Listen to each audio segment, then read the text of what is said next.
There are no sidewalks in this Muncie neighborhood, and with new busing operations, many kids might have to walk to school. Beloved IU president Herman B. Wells was known to walk around campus at night with a book. The incident happened right behind me in the Methodist parking lot. From Arizona, but they fly in for every single game, which is amazing. Best parents ever, right? Investigating the death of a 33-year-old woman who plowed through this metal barrier before crashing into the creek. And now these cats have a second chance at living a happy and healthy life. One of the 6 homes that were engulfed in flames last night in Newcastle, Indiana. They're piecing together what exactly happened here. I'm at the USA Diving World Championship Trials. It's a great way to get professional and confidential help right here on campus. You may have noticed during the Hawkeyes starting lineup that the last name Burns was named twice. That's no coincidence, and now we know that the 2 suspects are in IMPD custody and the investigation is ongoing. What does it mean for you guys to now see your daughter excel on and off the field at your alma mater? First triple overtime game ever played at Simon Scott Assembly Hall. That's all for sports. Always a busy time of year, and March Madness is still ahead. It's more important now than ever to start to raise awareness of the resources available. Right here at IU, there's an effort to remind people that there is always hope and that they are not alone. Lemonade, get some ice cold lemonade. Like many kids in the summer months, Lemonade. 11-year-old Shayla Lewis beats the heat by selling lemonade. Get some ice cold lemonade. But Shayla's stand on the lawn of her Johnson County home may just be the most patriotic one you've ever seen. Here you go. Thank you very much. Thank you guys for your service. Shayla serves lemonade to military and veterans who pass by, coming to and from Camp Atterbury, and it's all for free. Thank you so much, You're sweetie. welcome. No price signs in sight, only thank you signs for the men and women in uniform. Even if convoys only honk and wave as they pass by, the smiles come easy. Here you go. Thank you. You're welcome. Have a nice day. You too. I appreciate it. I have a lot of military in my family, and I love the way that the military help us out and fight for freedom for us. And this is just her way of giving back, serving those who serve us through a refreshing cup of Ice cold lemonade. Thank you very much. You're welcome. and her patriotic pursuit has attracted a steady stream of regulars Hey, Dad, look who's here. and new friends. I heard you have the best lemonade in town. It's opened her up. She used to be so shy, to go up to a service member and, she would whisper, "Thank you for your service." And now it's, she'll yell it at them. Thank you guys for your service. The end result is the same. Every customer leaves with a smile and a grateful heart. Here you go. You're welcome. A simple act of kindness, filling up their cups Thank you so much. You're welcome. with a heart full of love, gratitude, and lemonade too. Lions and tigers are probably the last thing you'd expect to find in Indiana, but a rescue in Center Point is home to one of the nation's largest exotic feline rescue centers. A word of warning, big cat feeding can be pretty graphic. It seems like a scene out of Africa, and sounds like one too.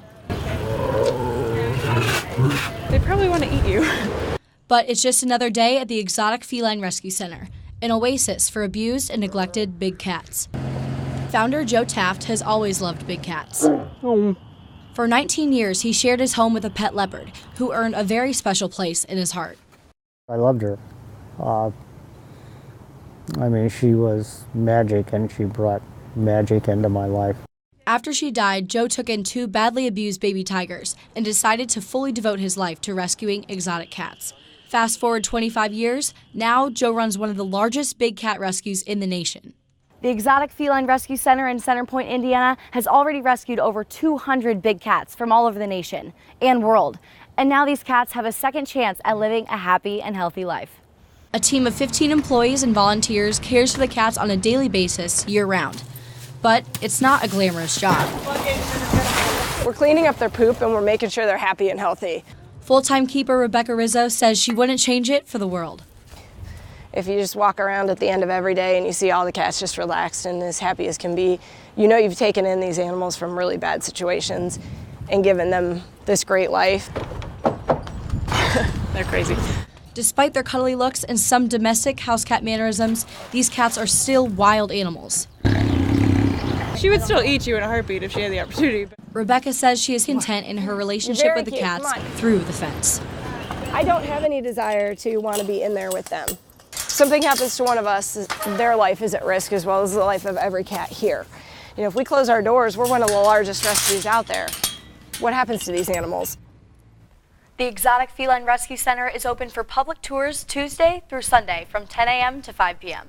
For more information, visit exoticfelinerescuecenter.org. Sydney, where do they even get these animals to come to the middle of Indiana? I know, it's pretty crazy actually, but they come from a wide variety of sources. Some of them are retired circus animals, others are from pet owners who wanted to have a lion or tiger but realized that they were way in over their head, so they come from all over. I was drafted out of high school in 1943, the day after I was 18. Trained in 1 year and went overseas at 19 and flew 20 missions before I was 20. 92-year-old Sergeant James Hutchinson, Hutch to his friends, was a World War II radio operator and a gunner. See that little window up there? Yeah, okay. I was on the other side. Even 70 years later, he knows he was one of the lucky ones. He got to come home. We were lead crew most of the time, which meant we led the squadron, which meant we were the target. And God and my mother's prayers got me back home. But he doesn't forget those who didn't come back with him, and make sure history doesn't forget either. I've seen planes go down and men bail out. And what I've done now is collect their stories, publish 5 books on my stories and their stories. Today at the Indianapolis Metropolitan Airport, Hutch had the opportunity to return to the skies as a passenger on the very kind of aircraft he flew in decades ago. Well, I'm not 150 pounds anymore. He took his spot in the radio operator seat once again and picked it back up right where he left off. Hutch successfully completed 20 missions over Nazi Germany during World War II, dodging not only bombs, but other threats as well. It was 40 below zero, 25,000 feet high. Had to be on oxygen. You had to fly into it, drop our bombs, and fly out. A scary fight of a brave generation for the freedom of many to follow. We became the greatest nation in the world. But because of the brave young men and women. We're the greatest generation.